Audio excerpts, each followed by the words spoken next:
Our story begins at the hospital. The lady shyly told the man that he was annoying and that he was in such a hurry even though they were at the hospital. The man asked the lady what she was afraid of and he told Wang Kao to keep watch outside to ensure nobody would intrude. The lady pushed the man, reminding him that Yi Chen was still in bed and inquired, "What if Chen wakes up?" The man responded dismissively, labeling Chen as a crippled loser, stating that even if Chen woke up, he wouldn't be capable of anything. He also admitted that Chen was aware of their actions all along. The man then confidently told the lady that if Chen dared to confront him that day, he would have to retaliate against Chen in her presence. Suddenly, a flash of lightning tore across the sky, startling our protagonist Chen awake. He immediately sat up and noticed Yuan Hao and Liu Yuxi intimately close together. Chen was surprised. He had returned to his previous life and realized that he was in Jiangnan City for the first time that day. In the past, on that day, he discovered his girlfriend Liu Yuxi was in a relationship with Yuan Hao. When he confronted them, Hao shoved him onto the road where he was hit by a truck loaded with dirt.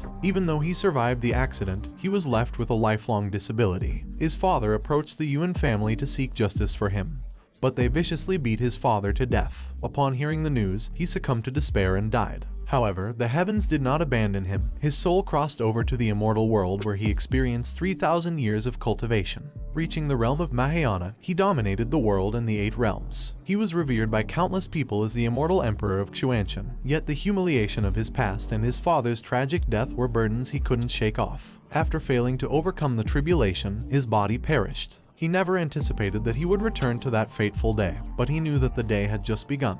Hao, knowing about Chen's disability and aware that he was awake, cruelly threatened to take his girlfriend in front of him. Chen, however, knew he had the Taixuan Sutra in his mind, which, combined with his top cultivation in the world of immortal cultivation, could easily cure his crippled legs. The Taixuan Sutra channeled the true Kai into his body and circulated it throughout. It allowed him to reach the first level of Kai refinement in an instant, making him feel as if bone cleansing marked a new beginning. He didn't mind his disability. Hao and Yuxi were taken aback and couldn't understand how he managed to stand up. Yuxi accused him of colluding with the doctor to deceive her for sympathy. Hao, in a fit of anger, slapped Yuxi while asking if she felt any sympathy for his crippled legs. Shocked, Yuxi covered her cheek. Hao attempted to punch Chen, but he deftly dodged and asked Hao if he was serious about attacking him. In response, he punched Hao in the stomach. Hao, shaking, called for Wang Kao. A huge man barged into the room. Hao instructed Kao to deal with Chen while Yuxi helped him to his feet, demanding they leave for a top cosmetic hospital to treat her injured face. Meanwhile, Kao faced Chen and threatened to make his life miserable, but he was easily defeated within a second. Chen was about to step on Kao's face, reminding him that no one had ever defeated him.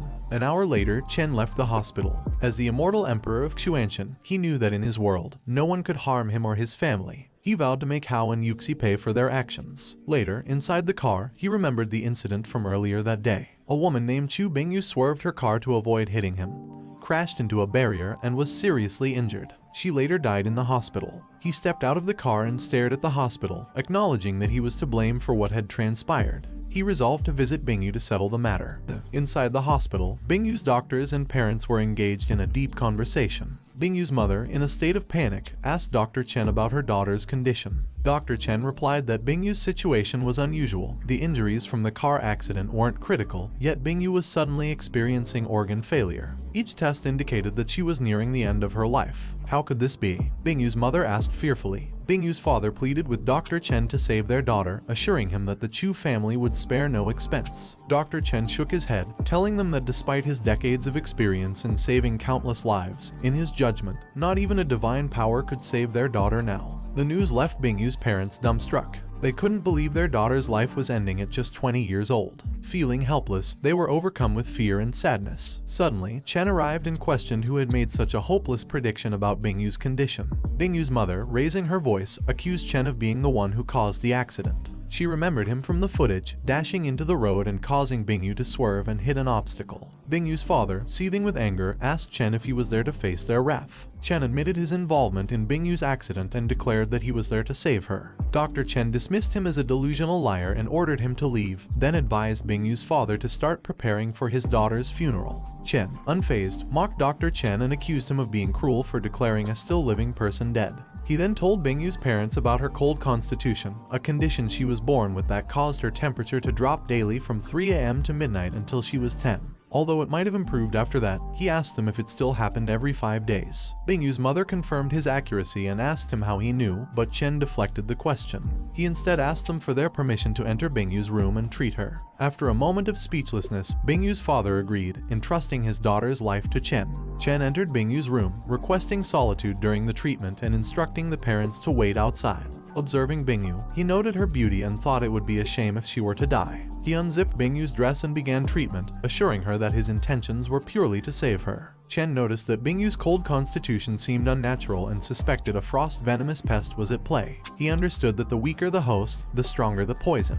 He placed his hand on her chest, extracting the poison from her body. After inspecting his hand, he deduced that the Chu family had formidable enemies, as such venomous pests could only be cast during the late stage of Kai refining. He crushed the pest, ridding Bingyu of the poison. Despite the removal of the poison, the cold energy lingered. He informed Bingyu that he could only keep her alive for now and they would have to address the cold energy later. He then channeled his power into her, explaining that the energy he was giving her was cultivated from the canon of Supreme Mystery, one of the top cultivation methods in the realm. This energy, being one of the universe's origins, should be enough to sustain her. After fully transferring the energy, Bingyu gasped and exclaimed about the heat. Chen glanced at her shyly, thinking he might have given her too much.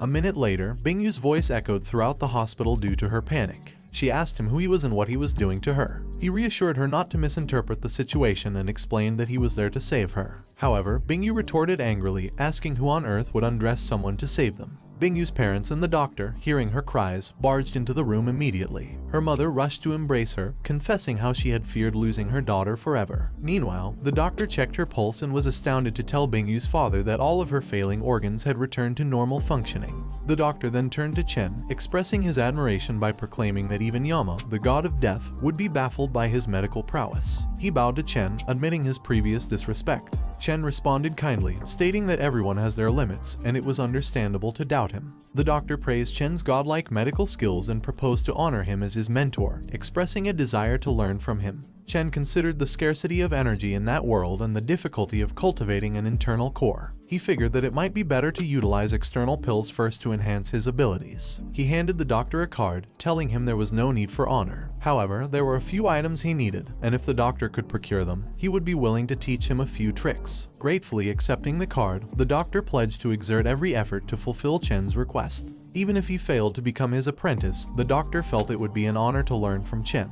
Bingyu asked her parents about the ongoing events and the stranger's identity. Her father relayed the entire scenario, and a few minutes later, she thanked Chen for saving her life. He dismissed her gratitude as unnecessary, claiming they were even now. However, her father insisted they were indebted to Chen for his monumental assistance, a favor Chu Tianlong would never forget. Chen reassured Tianlong that now that Bingyu was fine, he owed him nothing. Tianlong responded that persisting and refusing his gratitude would be considered rude and promised to provide any help Chen might need in the future. Chen advised Bingyu to be cautious about her diet and stay warm. He also suggested she reduce her intake of cold foods to prevent catching a cold. Bingyu agreed, committing his words to memory. Later, as he was walking peacefully down the street, his phone rang.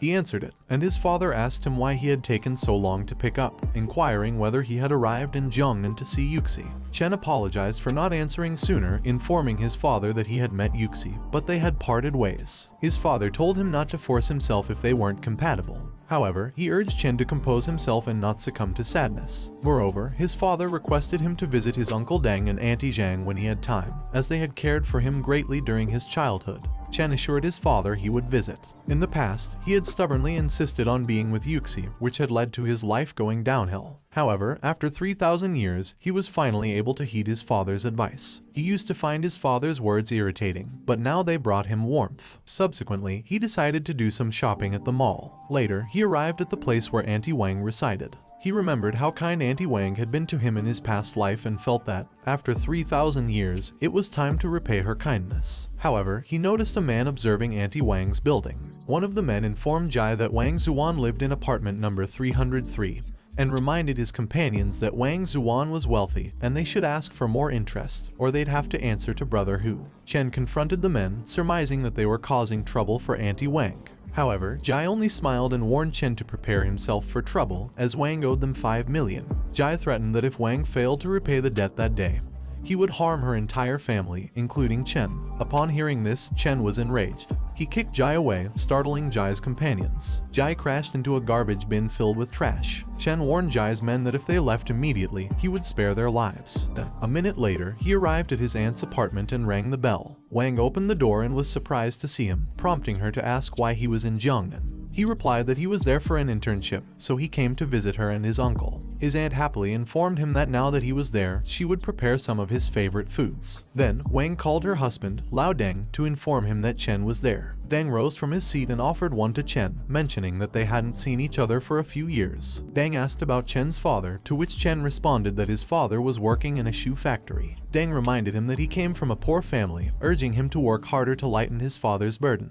He compared this to his own experience, stating that by Chen's age, he had already started a company in Jiangnan. Chen interrupted Deng's words by agreeing, which angered Deng. He felt that Chen wasn't listening to his elder's advice and predicted that Chen's future might be challenging. A woman appeared and asked her father, Deng, who Chen was. Deng explained that Chen was the son of his uncle Yi, their former neighbor, and was there to work in Jiangnan. She confessed that she didn't recognize him and assumed Chen was a random stranger who had shown up at their house unexpectedly. Therefore, she suspected that Chen was probably there seeking their help. Later, as they sat around the table for a meal, Deng urged Chen to try his aunt's cooking and asked if it was as good as the last time. Chen complimented his aunt, saying that her cooking was still excellent after all these years, which in his case meant 3,000 years. The woman speculated that Chen was trying to flatter them before asking for their help. Wang asked Chen if he had a girlfriend, and he replied that he did not. Wang glanced at her daughter while informing Chen that both their families had arranged for him and Ling Xiu to get married. Ling Xiu became upset and demanded to know if her mother was joking. She looked at Chen, thinking she had assumed he was there to ask for their help. However, she never anticipated that Chen was there for her. Chen told his aunt that he believed she might be mistaken, as he had never heard his father mention it. Wang responded that they were planning to bring it up after Ling Xiu's graduation, but didn't expect him to be in Jiangnan at the moment. Ling Xiu reminded her mother that they lived in an era of free love and that the old-fashioned arranged marriages were no longer practiced. She then directed her comment at Chen, criticizing him for not prioritizing hard work and instead adhering to traditional methods to find a wife. She questioned what type of man he was. Wang sternly reprimanded Ling Xiu for her lack of hospitality and impoliteness, but Ling Xiu retorted, asking her mother why she was defending people like Chen. Ling Xiu then stormed off, announcing that she had had enough. Deng told Chen to accompany him, and Chen complied. Deng explained to Chen that Ling Xiu's words weren't wrong and emphasized that even if his family was poor, he still needed ambition. He should focus on working hard to earn money instead of relying on old traditions to secure a wife and a family. Deng then handed him a card, informing him that it contained 100,000 and should be considered funding, as both he and Chen's father had been close in the past. As for the arranged marriage with Ling Xiu, he advised Chen to forget about it. Chen reassured his uncle that he had misunderstood and if Aunt Wang hadn't mentioned it, he wouldn't have known such an arrangement existed, and he didn't believe in it. Chen then excused himself, telling Deng that he had many pending matters in Jiangnan and would be leaving. He promised to visit Deng and Aunt Wang again once he was settled. Deng encouraged him, stating that he was intelligent and should focus on improving his family's situation, and hinted that he might still have a chance with Ling Xiu. Chen presented Aunt Wang with a card, promising to visit when he was free. He told her to contact him if she faced any difficulties, and he would do his best to assist. Wang praised him, commenting that he was a good boy and that she hadn't cared for him in vain. She examined the card, wondering what Chen meant by it and if he knew about her debt. She also suspected that Chen was merely checking up on her. Later, outside the building, a car stopped in the back and a large man emerged. The man furiously scolded his men, claiming that a dog was likely worth more than all of them combined, and asked what had happened. Jai addressed the man as Hu and admitted his incompetence. He informed Hu that the kid was tough, one punch and he was down. Hu kicked Jai, branding him useless, and demanded to know the whereabouts of the disrespectful kid. Suddenly, someone shouted, catching Hu's attention. Chen approached Hu, asking if he was looking for him. Hu walked towards him while the men cheered. He told his people that Chen was merely a piece of dead meat. Having been out there for many years, Hu claimed he had never seen anyone daring enough to challenge him. Hu aimed a punch at Chen, announcing that he was in for a beating. Hu then struck Chen's stomach with considerable force. Remarkably, Chen didn't move, not even flinching. Jai teasingly suggested Chen had been startled, mentioning that their brother Hu's speed and strength were akin to those of a renowned professional wrestler. Therefore, he assumed Chen was in trouble. Chen, however, merely smiled and swiftly moved behind Hu. Chen aimed 2 fingers towards Hu, hitting him under his armpit. Hu swore in pain. He exclaimed loudly about the hurt, shocking his followers who couldn't believe their leader had been overpowered. who stared at his arm, which was shaking uncontrollably. Chen swiftly approached him again, instantly launching another attack. Who struggled to accept that Chen was an extraordinary fighter. He began to question whether Chen was a martial artist. Despite his imminent defeat, Chen ceased his attack before he could kill Hu. He pulled back his arms, asking Hu if they could have a civil conversation. Hu addressed him respectfully as Mr. Martial Artist, thanking him for his mercy. He told Chen that his aunt's debt, along with the interest, was no longer required. He should take it as an apology gift. Chen told Hu that they would repay what they owed.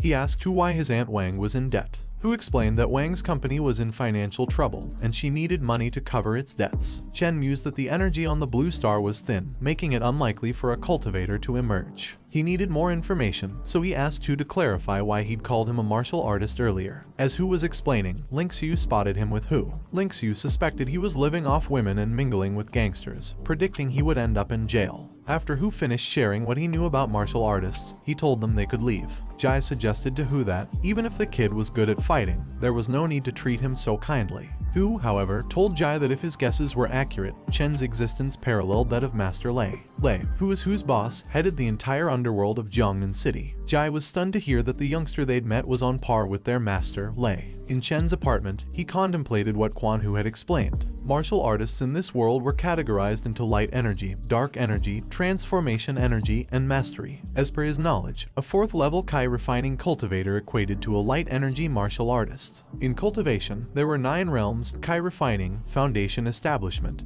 Gold Core, Nascent Soul, Divine Transformation, Consolidation, Mahayana, and Tribulation. Chen realized he had achieved the Mahayana realm in his past life. Even if he had to start over, he had thousands of years of cultivation experience. With the aid of the canon of the Supreme Mystery, the process would be easy for him. He lifted his hands and, as expected, he reached the 4th level Kai refining stage within an hour. He knew the journey would be challenging at first, but once Chen Ping secured the necessary medicine, he could begin core cultivation. Suddenly, his phone rang.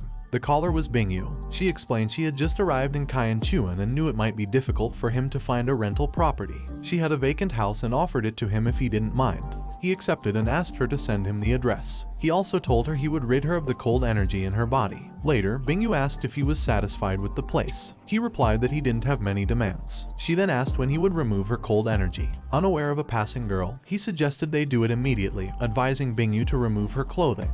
Bingyu, stuttering, asked if it had to be now and if she had to remove all her clothes. The passing girl was shocked and puzzled, wondering what they were doing and thinking that rich people certainly had unique ways of enjoying themselves. Finding the situation overwhelming, the girl ran away. Chen ushered Bingyu inside, asking if she was joking and reminding her it was the same procedure as the previous day. He suggested they conduct the healing session inside to avoid the lunatic outside. Once inside the house, Chen immediately began to heal Bingyu's cold. She watched him, realizing Chen had no ulterior motives, and noted the warmth of his hands. After the session, he told her the cold energy had been entirely eliminated and she was free to go. Bingyu thanked him and extended an invitation to her father's banquet at the Moon Palace the following night. Chen accepted the invitation. Shortly after, he was gazing out the window, musing that the half-day he'd spent there felt quite pleasant. The spiritual energy on the mountaintop was ample. He speculated that if the villa were the center of a spiritual gathering formation, it would be beneficial. Suddenly, he noticed activity in the neighboring apartments. Upon closer examination, he spotted the girl who had passed by earlier. She was with men in suits, and he sensed something was amiss.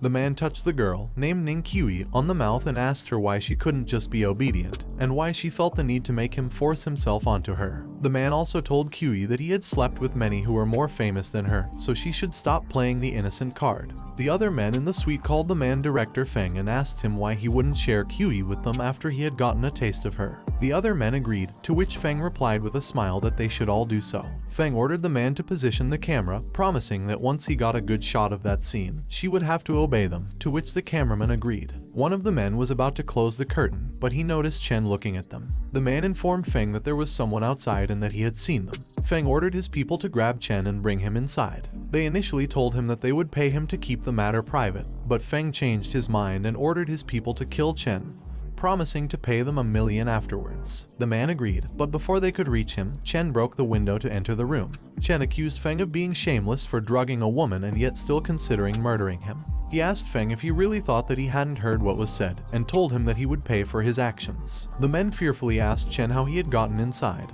but Feng countered their fear by suggesting that Chen was simply using a wire. Feng forcefully declared that no one could know what had happened that night and ordered his people to kill Chen. The men rushed towards Chen, knives in hand, telling him that he only had himself to blame for meddling in their affairs. Chen kicked the broken glass towards them, stating that they had asked for it. The shards of glass pierced the men's necks and they all collapsed around Feng simultaneously. Chen moved closer to Feng, remarking that it seemed like he was the one who had masterminded everything, which led to him collapsing on the floor. Feng pissed on his pants and begged Chen not to kill him, stating that he had connections and that Chen would be in big trouble if he did. He also promised to give Chen anything he wanted as long as he didn't kill him. Despite this, Chen kicked Feng, sending him flying into the wall and causing his head to bleed. Chen gazed at the fallen men, contemplating how to clean up the scene and dispose of the bodies. He knew it would become a problem if he didn't take care of it. Suddenly, Kuyi woke up, complaining that it was too hot. She was shocked to see Chen, prompting her to ask who he was and why he was in her room. Kuyi suspected that he had followed her to her room to tarnish her reputation. She immediately stood up, knowing that she needed to call the police. But Chen hit her in the back of her neck, suggesting that she should rest a bit more. He gently laid her back down on the bed, aware that explaining the dead bodies would be a huge hassle if she saw them. Since he was already involved, he felt obligated to see it through. He then called Quan Hu to tell him that he had a difficult situation on his hands and needed his help. Later, Hu informed him that everything was taken care of and that he was leaving, to which Chen agreed. Huey woke up holding her head in pain and asked what had happened. Chen explained that she had been drugged and that he had saved her, adding that the headache was just a side effect of the drug, but it would pass soon. Huey didn't believe that he had saved her and accused him of following her and intending to harm her. Chen turned around and told her to think whatever she wanted. Huey began to wonder if she had misunderstood Chen because he seemed so calm. She also wondered where Director Feng was because she remembered him eagerly offering to escort her home. Could Feng have been the one who drugged her? She then noticed the camera and began to wonder if it had recorded something. Huey checked the video and saw that it was indeed the despicable director who had committed the act. She then observed how Chen easily dispatched the men, surprising her with his unexpected capabilities. Heavy rain poured outside their villa as Chen focused on harnessing the energy within him.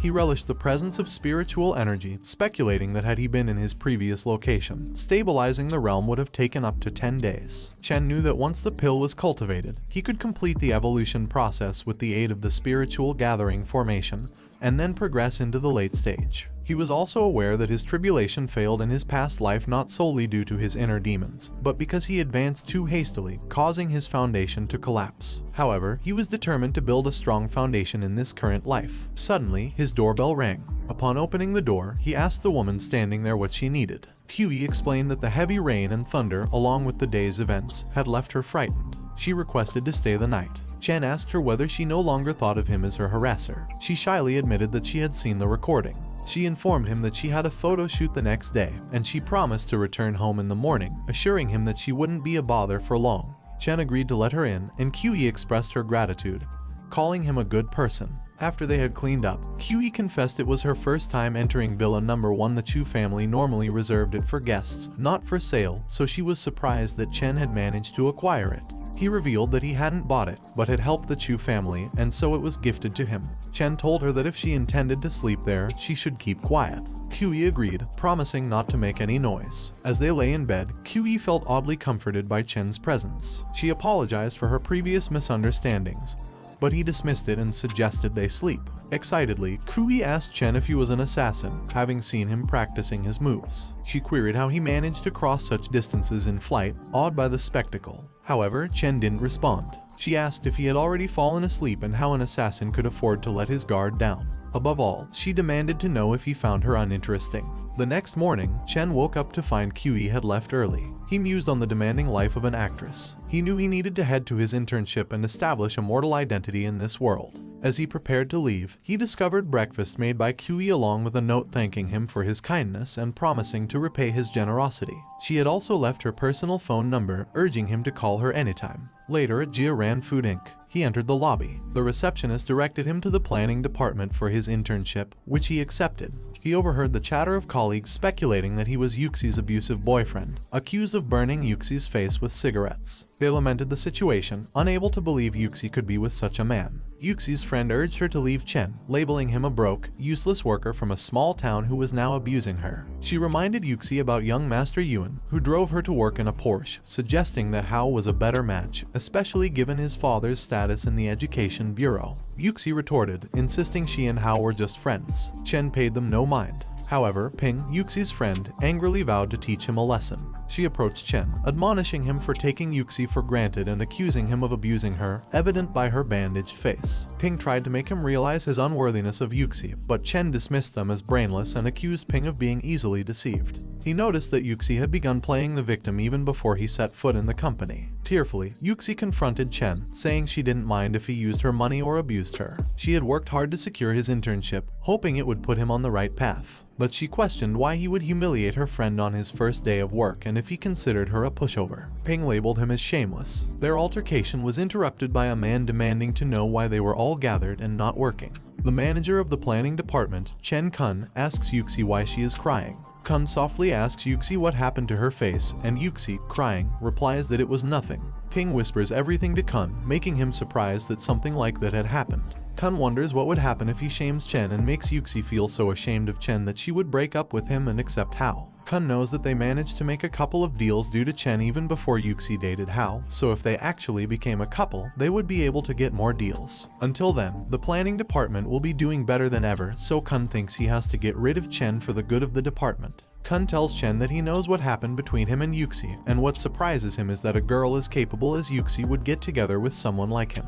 Chen replies, stating that by capable, he presumes Kun is referring to Yuxi's ability to rely on someone else to make a business deal. Yuxi asks him how he dares speak to the manager like that, and another female employee also gets angry with him due to his disrespectful words. However, Kun raises his hand to stop the girls. He then tells Chen that he won't discuss his private matter with Yuxi, but starting that day, he is an intern in the planning department, and therefore, he has standards. Kun explains to him that Yuxi has made an exceptional record for an intern within a month of joining the planning department. That's what he means by saying she is capable. So, to be fair, they have standards for each and every employee in their department. He shouldn't blame them for kicking him out if he can't achieve them. Chen replies that he definitely won't fall behind since he is Yuxi's boyfriend. Chen knows that Yuxi is pulling all these tricks just to make him break up with her so she can get with Yu and Hao without damaging her reputation.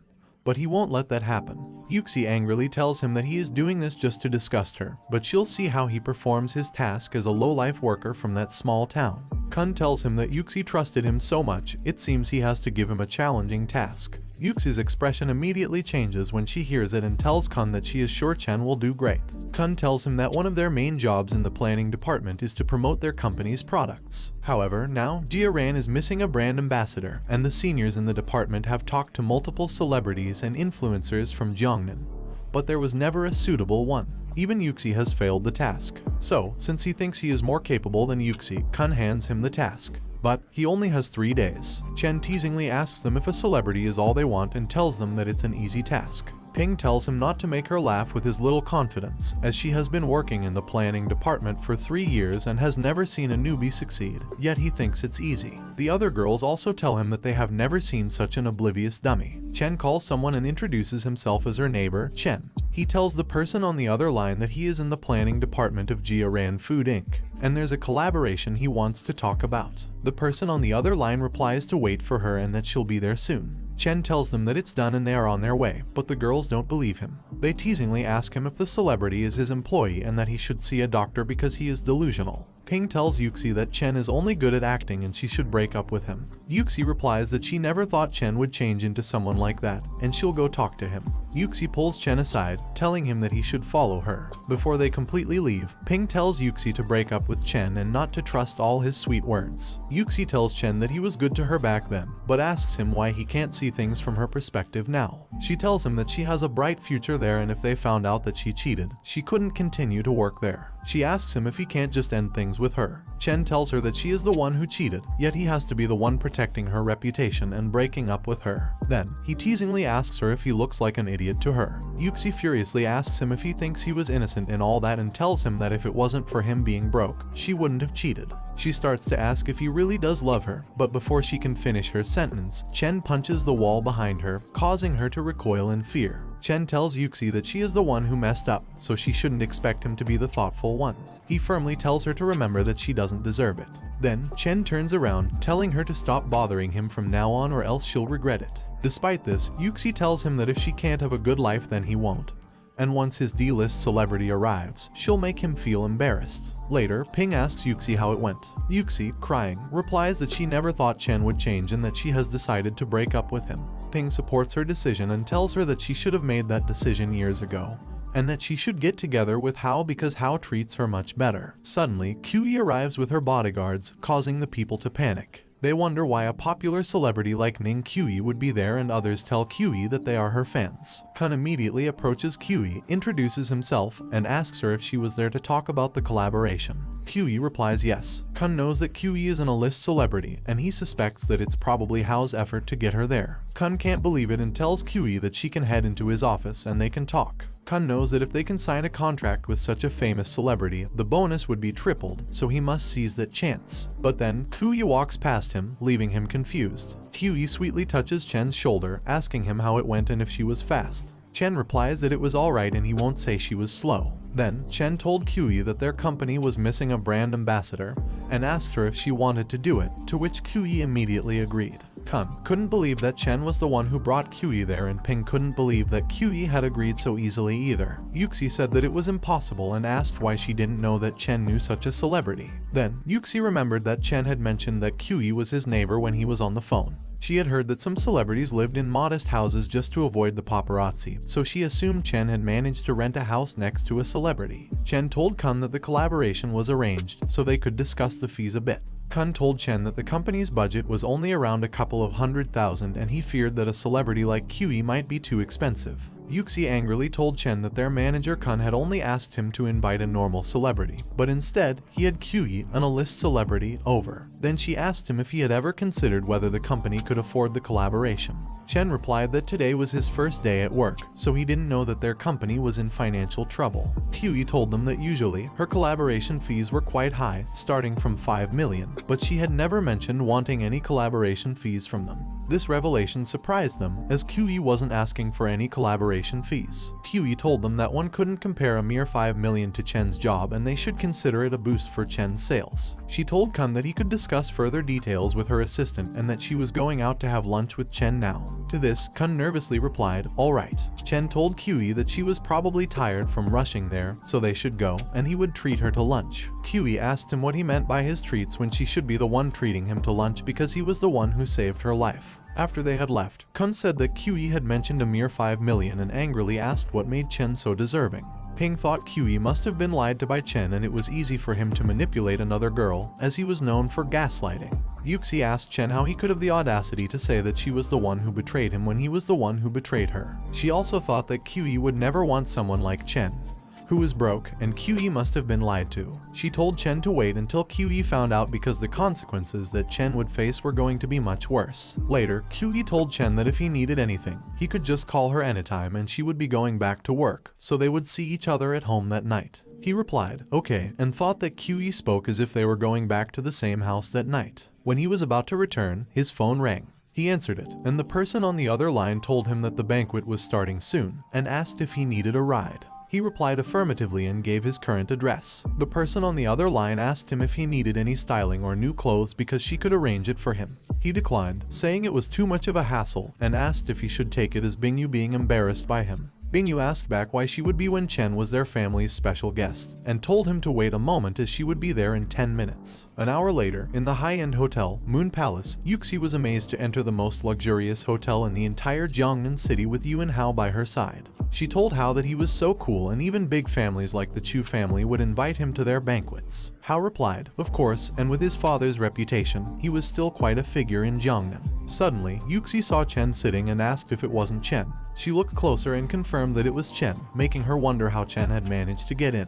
Yuxi wondered if Chen could be there with Qi and told Hao that Qi had even helped Chen with a 5 million business deal that afternoon, so it wasn't hard to imagine that Qi might have brought Chen there. However, Hao told her it was impossible, and if Qi had actually brought Chen with her, he wondered why Qi would allow Chen to come in such shabby attire, as that would just embarrass Qi. Yuxi told Hao that Chen must have snuck in, and Hao told her that Chen was asking for trouble by sneaking into a Chu family's banquet. Yuxi pointed at Chen while angrily asking where the security was and how a stray dog could sneak into the Moon Palace. Then she ordered the security to remove Chen from the premises. The security approached Chen while the crowd wondered how anyone could sneak into the Moon Palace. They thought Chen was doomed because it was the Chu family's banquet. But Chen just looked back, wondering what was happening. Hao loudly declared that his father was Yuanzhong from the Education Bureau, and that Chen, who he pointed at, was his university course mate, a broke punk. He assured them that Chen had snuck in there, so they should remove him immediately. The security told Chen that if Hao said so, then he was sure they hadn't misjudged the situation and asked him to show his invitation or they would have to escort him out. Chen replied that he was brought there by Chu Bingyu and he hadn't heard anything about needing an invitation. Hao mockingly asked him how dare a punk like him use Chu Bingyu's name so casually, and Yuxi told him he should create a believable story for his lies. She asked him if he thought he had some sort of power just because he knew a celebrity. The security sternly told Chen that if he couldn't show them his invitation, then he shouldn't blame them for being harsh. Suddenly, Bingyu arrived, ordering them to stop and warning them that anyone who dared to treat Chen badly would get on her bad side. Hao can't believe that Bingyu simply addresses Chen as Mr. out of respect. Bingyu bows to Chen, apologizing and confessing that it was her fault. Yuxi informs Bingyu that Chen is a liar and that he was flirting with another female celebrity that very morning with all his sweet words. She warns Bingyu not to be fooled by him.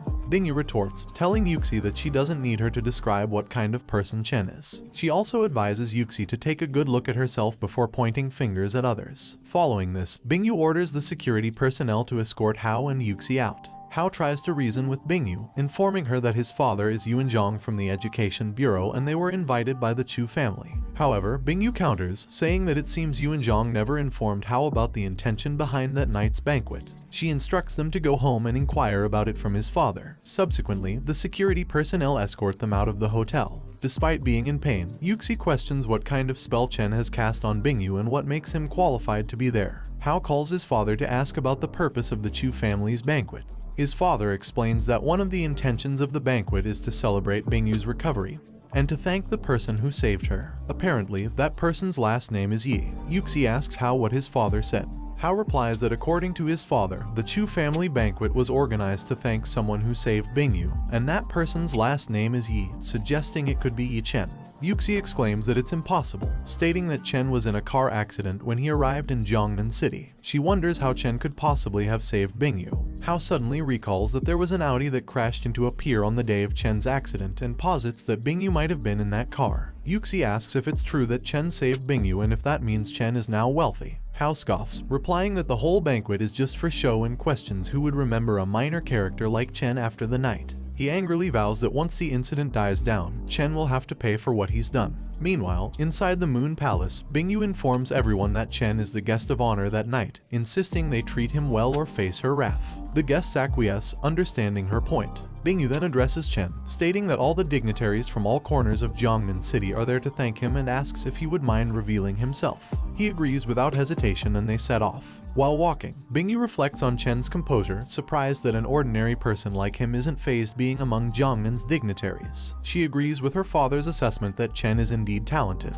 Bingyu offers to lead the way, and Chen questions whether she's always so rough with people. She blushes, denying it, and explains that she was angry because those two were so harsh towards him and she may have overreacted. Chen laughs and reassures her that he appreciates straightforward people. She looks at Chen, pondering his words and convinces herself not to overthink it. Later, Tianlong thanks all the guests who chose to participate in the banquet despite their busy schedules. He then reveals to everyone that his daughter had been in a car accident a few days prior, and if not for Chen's help, he might be mourning at a grave now. The attendees express that Bingyu is fortunate, but she redirects their attention back to Chen, the true guest of honor. Tianlong shares his fear that they might not know about Chen yet, but points out that Chen is actually an expert doctor. The attendees remark that only seasoned seniors in the medical field are referred to as experts, and Chen seems too young and more like a university student. A man from the crowd pipes up, confessing that Chen's skills surpass his own and are nothing short of incredible. As Dr. Pingjai moves closer to Chen, he affirms to everyone that Chen indeed deserves the title of an expert, leaving the guests surprised. Dr. Pingjai toasts to Chen's achievements at such a young age. Chen thanks Dr. Pingjai for his kindness. The guests realize that if both Elder Chen, who is the head of Jiangnan's medical industry, and Dr. Pingjai agree on Chen's skills, then Chen must indeed be incredible. They admit their previous judgments might have been wrong. Dr. Pingjai then whispers to Chen that he has obtained all the medicines that Chen had requested and asks if he should deliver them to him. Chen appreciates his swift action and instructs him to deliver the medicines to Villa No. 1 at Dragon Slumber Mountain tomorrow at noon. The crowd spots someone approaching and announces Elder Chu's arrival. Chen is surprised to see Elder Chu and wonders if Elder Chu is a martial artist. Tianlong and Bingyu bowed to show respect and greet Elder Chu. The elder asked Chen if he was the same expert who had saved Bingyu. Responding affirmatively, Chen received the elder's thanks for rescuing his cherished granddaughter. The elder then inquired about the mentor who had taught Chen his impressive skills. Chen disclosed that he didn't have a teacher, had never learned anything medically related, and only knew the bare minimum. The elder perceived Chen as being overly humble and began to wonder if Chen was concealing the identity of his mentor. As he searched his pocket, the elder expressed to Chen that his talents were indeed remarkable, and that it was normal for young men to be somewhat arrogant. The elder then presented him with a stamp, explaining that it was an official stamp of the Han Dynasty that he had managed to procure at an auction. He had kept it with him all these years, but decided to give it to Chen as a token of his gratitude. Tianlong expressed to his father that the stamp was his favorite item, never leaving his side for almost 6 years. However, the elder reassured Tianlong that no object was more precious than what Chen had done for their family. Despite realizing the stamp was counterfeit, Chen perceived Elder Chu, Jianfeng, to be sincere and believed that even Jianfeng might not be aware of the item's inauthenticity. Chen took no offense and resolved to also save Jianfeng's life, considering he was ready to forfeit what he believed was a prized possession. Chen confided in Jianfeng that he had saved Bingyu to rectify a situation that had occurred due to his actions, and now Jianfeng was sacrificing something he treasured, which left Chen feeling guilty for accepting it. He further revealed to Jianfeng that he noticed a hidden illness within him, promising to provide treatment at a later time. Jianfeng was taken aback, surprised that Chen had discerned this. Jianfeng then told Tianlong that Chen's medical prowess was as extraordinary as rumored because he was able to accurately diagnose his condition with just a glance. He confessed that his health had been deteriorating since the beginning of the year. While it might not be outwardly visible if left unchecked, he worried he would not endure much longer. Jianfeng explained that he had kept this secret because he could not identify the source of his illness, and he did not want his loved ones to worry unnecessarily. Tianlong assured Chen that he would fulfill any requirement if Chen could treat his father, while Bingyu pleaded with Chen to save her grandfather. Chen responded that a more detailed examination was needed to identify the true nature of the illness, but he promised to do his utmost. Upon learning that Chen was still an undergraduate and was interning at a food company, Tianlong proposed to Bingyu that they purchase the company and gift it to Chen, an idea to which Bingyu readily agreed. Chen replied that if they insisted, he would accept the offer, considering that his Aunt Wang was in financial need and the company could help alleviate some of her struggles. After the banquet, Chen returned home, suspecting that Jianfeng's illness might have been induced by demonic artifacts, and it was highly likely that the same item had caused Bingyu's freeze poisoning. The prospect of this intrigued Chen as he opened his door, only to find Cutie had unlocked it before him, asking why he had returned so late. Chen retorted that his whereabouts were none of her concern and questioned her presence in his home. She explained that he had left his door unlocked and she was too frightened to stay in her own house alone. When Chen asked if this was the reason she had decided to stay, Kui pleaded for his sympathy. Kui voiced her discomfort in his absence, to which Chen suggested she could sleep in the guest room and refrain from disturbing him. Irritated, Kui accused him of being insensitive and marched towards the guest room, fuming, and accusing Chen of presuming that she wanted to sleep with him. In his room, Chen resumed cultivation. He planned to break through to the 5th level of Kai refining once Chen Pingjai's medicines arrived. Given both Jianfeng and Bingyu's conditions, he believed that there were more fascinating matters on Earth than he initially thought, necessitating an expedited increase in his power. Huey appeared at his door and announced her entrance. Entering the room, she started to explain that she didn't want to sleep with him, but was merely a bit frightened. She halted when she noticed Chen meditating. Waving her hand in front of his face, she asked if he was cultivating and why he was meditating. Chen asked her to either sleep or leave, rather than hovering around him. Despite thinking Chen strange, she admitted to feeling more secure with him nearby. The next morning, Qiu was preparing food when the doorbell rang. She placed the food on the table, calling out that she was coming, before opening the door. On the doorstep stood Dr. Pingjai, asking if he had arrived at Chen's house. Qiu welcomed Pingjai into Chen's house. She informed him she would call for Chen, while Pingjai found himself wondering why Qiu looked so familiar. When Chen arrived, he asked Qiu if she doesn't have a work. Qiu, putting down her apron, informed him she had to film a commercial at his company that day and would be leaving soon. Before she departed, she reminded Chen to eat his breakfast. Pingjai then presented an item and explained that it was what Chen had asked for. After examining the item, Chen commented that it was satisfactory and asked Pingjai if he had a pen and paper. Once provided, Chen began to write, explaining to Pingjai that he had promised to teach him something. Now it was up to Pingjai to learn as much as he could. After finishing his writing, Chen informed Pingjai he had other tasks to attend to and left Pingjai to his own devices, a notion Pingjai accepted. As Pingjai examined the paper, he was shocked by Chen's inscriptions. A few minutes later, having arranged the ingredients Pingjai had brought him, Chen speculated he could cultivate a high-quality medicinal pill. He started the cultivation process, chanting as the ingredients levitated and broke into pieces mid-air. Eventually, he produced a common-level spiritual pill. Looking at it, he felt his spiritual fire gesture was still acceptable. He consumed the pill, confident that the spiritual energy contained in this common-level spiritual pill was sufficient to help him break through the 5th level of Kai refining. After consuming the pill, he experienced a painful sensation crawling through his body. A strong yellow light then emanated from him, enveloping his entire being. The light concentrated in his stomach and brain, forming a connection between his back and brain. To his surprise, he advanced to the 6th level of Kai refining. Chen was astonished that a common-level spiritual pill had helped him advance 2 levels, bringing him straight to the 6th level of Kai refining. He could feel the energy within him was unlike anything he had previously experienced. Planning to head to his company to check on Qi's filming progress, he was taken aback to find Pingjai bowing before him. In response to Chen's confused inquiry, Pingjai expressed his deep admiration for Chen, confessing that he felt enlightened just by reading a small part of what Chen had written.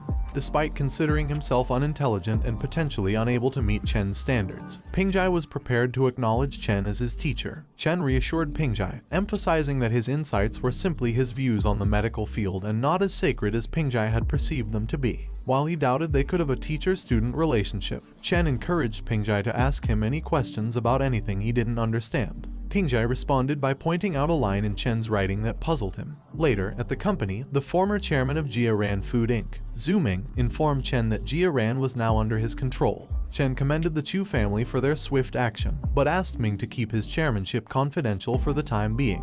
When questioned, Chen explained that only by keeping his position a secret could he truly assess his staff's performance, preventing dishonest behavior. Upon entering the planning department, Chen was greeted with hostility from Kun, who complained about Chen's tardiness on his 2nd day of work. Despite the threat of termination, Chen retorted that he had never seen a manager who could randomly fire an employee. He reminded Kun that he was an intern and had signed a contract. Kun, frustrated not only by Chen's tardiness but also his unwillingness to take criticism, decided to involve the HR department. After describing Chen's behavior, Kun instructed the HR representative to note the incident and informed Chen that he need not come in the next day. However, the HR representative apologized to Kun, explaining that she did not have the authority to terminate his employment. This left Kun demanding an explanation from HR, while Chen teasingly asked if he had been fired. Kun informed him that he was planning to terminate his employment, but given that it was his first instance of tardiness, he would grant him another opportunity. Afterward, Kun strolled away, warning Chen not to be late again. Consumed by fury, Kun resolved to remove Chen from his position once QE completed the commercial. He contemplated the impact of Chen's internship on his graduation and looked forward to seeing Chen beg for his help. Chen's phone rang, and he answered. The person on the other end asked if he had eaten lunch yet, to which he assured his father that he was about to do so. His father queried about his internship and the treatment he was receiving from his colleagues. Chen responded that everything was satisfactory and reassured his father not to worry. His father revealed that Auntie Wang had called him, mentioning Chen's visit. Chen confirmed this and pointed out to his father that if it weren't for that trip, he wouldn't have discovered the arranged marriage in place for him. His father clarified that he had been merely considering Chen's future and brought up the subject of Lingxiu. He then happily shared details about Lingxiu with his son. Later, in Zhang Zuan's house, Chen paced the corridor, pondering his father's intention to have him tutor Deng Lingxiu's homework. He wondered if his father was trying to set him up with Lingxiu. Comparing it to his past life where he didn't have a single elder family member, he viewed it as a somewhat sweet predicament. He then knocked on the door, which Wang opened with a warm welcome, inviting him inside. Chen noticed Deng's haste and inquired about his destination.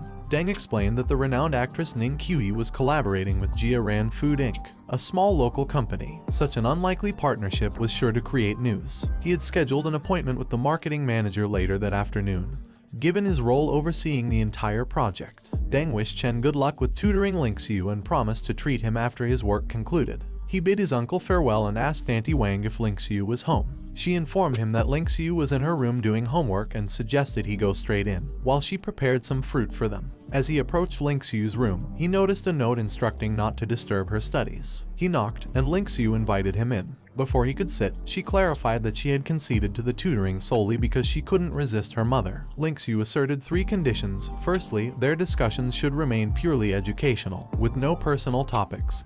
Secondly, he must not touch anything in the room, especially her. And finally, despite her mother's fondness for him, there was no potential for a relationship between them, so he must not develop any romantic feelings for her. She informed him that if he could adhere to these rules, she would accept his tutoring. Chen agreed but requested that she also understand a few things. He explained that he was there due to his father and Auntie Wang's request, that aside from education, he harbored no interest in her, and lastly, she was misinterpreting his intentions because he had no interest in underage girls. This remark visibly angered Lingxiu, but Chen urged her to stop wasting time and clarify her doubts. Lingxiu questioned his unlikability and pointed out a challenging problem, secretly hoping to stump him with a difficult question. Chen reassured her that the problem was not as hard as it seemed, and the formula needed to solve it left her stunned. She approached him with another question she failed to understand. He pointed out the confusing part of the question. He glanced at Lingxiu's chest, contemplating whether he would need to assist Auntie Wang financially. Despite his new position at Jiaran, he knew he couldn't simply extract funds from the company. He realized he would need to earn money to support Auntie Wang. Lingxiu noticed his gaze and covered her chest, demanding to know why he was looking there. She angrily reminded him that it was rude to stare at another woman. He apologized, explaining that he had merely been lost in thought. Lingxiu suggested they continue their lesson. Later, she stretched, complimenting his teaching skills despite his seemingly ordinary appearance. Her phone rang, and she told the caller that she had forgotten about an event that evening but would soon be on her way. She informed Chen that he could leave since she needed to change her clothes for a karaoke outing with her classmates. He looked at her in confusion, but she ignored him and began selecting a dress from her closet. He wondered if Lingxiu had a habit of going out at such times in her past life. Later, in the Rome Dynasty KTV, Lingxiu arrived with Chen and apologized to her classmates for being late. Her classmates greeted her and asked who her companion was. She replied that Chen was her neighbor's son and they shouldn't mind him, they could just have their own fun. One girl whispered to Lingxiu, wondering why, given that their arranged marriage was supposedly called off, Lingxiu still brought Chen along. Lingxiu suggested that her friend ask her mother about it, explaining that her mother had arranged for Chen to tutor her at home. Even for this karaoke outing, her mother insisted that Chen accompany her. The girl mused that Lingxiu's mother might be worried about her, but who knows what was going on in Chen's head. Lingxiu responded that it was good that Chen was with them. She'd ensure they kept some distance, hoping this would encourage Chen to leave her alone. The girl told Lingxiu to wait, promising to talk to Zhu Xiaoming and arrange some sort of intervention. Lingxiu tried to stop her, but the girl still informed Xiaoming that the would-be groom from their cancelled arranged marriage was trailing Lingxiu. Xiaoming scoffed that Chen was still trying to win over Lingxiu, branding Chen a loser. He assured the girl that he'd deal with Chen, confident that a bit of pressure would send him scurrying. Lingxiu looked at Chen with concern, wondering if everything was alright and if Chen might be doubting himself because of all this. Chen, thinking that his Auntie Wang wasn't home after the tuition, overheard a phone call which led him to believe she was out gambling again. He thought he might need to find a way to make money. Suddenly, a man, clutching a wine bottle, asked Xiaoming loudly if that particular bottle of wine was expensive. The man informed Xiaoming that it was a Chateau Lafite Rothschild wine and asked him if it was true that it cost a couple of thousand. Xiaoming replied that most Chateau wines aren't expensive, but that specific bottle was quite old, costing around 50,000. The man was surprised to hear this, praising Xiaoming for his generosity. Xiaoming brushed it off, stating that it was not that much, just a bottle of 50,000 worth wine, and they were merely drinking it for fun. Chen didn't react at all, leaving the men puzzled as to why he showed no surprise. The man, again showing off his amazement, noticed that Xiaoming was wearing Armani and asked if it was expensive. Xiaoming replied that it was fine, implying that someone might have to work hard for their entire life just to afford it. Despite all this, Chen remained unfazed, leaving Xiaoming wondering why Chen hadn't reacted yet. Suddenly, Ming entered their room, declaring that he could still drink. Everyone was confused, and Ming quickly realized he was in the wrong room. Xiaoming asked Ming if he was Zhu Ming and why he had drunk so much. The girls asked who Ming was, noting that he was extremely drunk.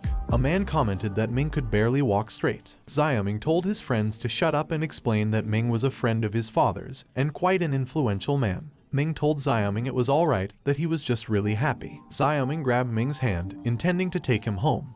But Ming was surprised to see Chen sitting there too. Xiaoming asked who Mr. Yi was, telling Ming that he must be drunk because there was no Mr. Yi present. However, Ming told Xiaoming to step away and not be disrespectful. He stated that he needed to pay his respects to Mr. Yi. Ming told Chen that he couldn't believe he was seeing him there, that he had bought Jiaran Inc. at triple the market price. He mentioned how he had let Chen make so much money that he hadn't even gotten a chance to thank him. Ming then drank the bottle of alcohol, assuring Chen that there was no need to tell anyone, and he would drink for him. Xiaoming, the girl, and Ling Xiu were shocked by this. Ming told Xiaoming that he'd cover his room bill, suggesting he should have a few glasses with Chen on his behalf.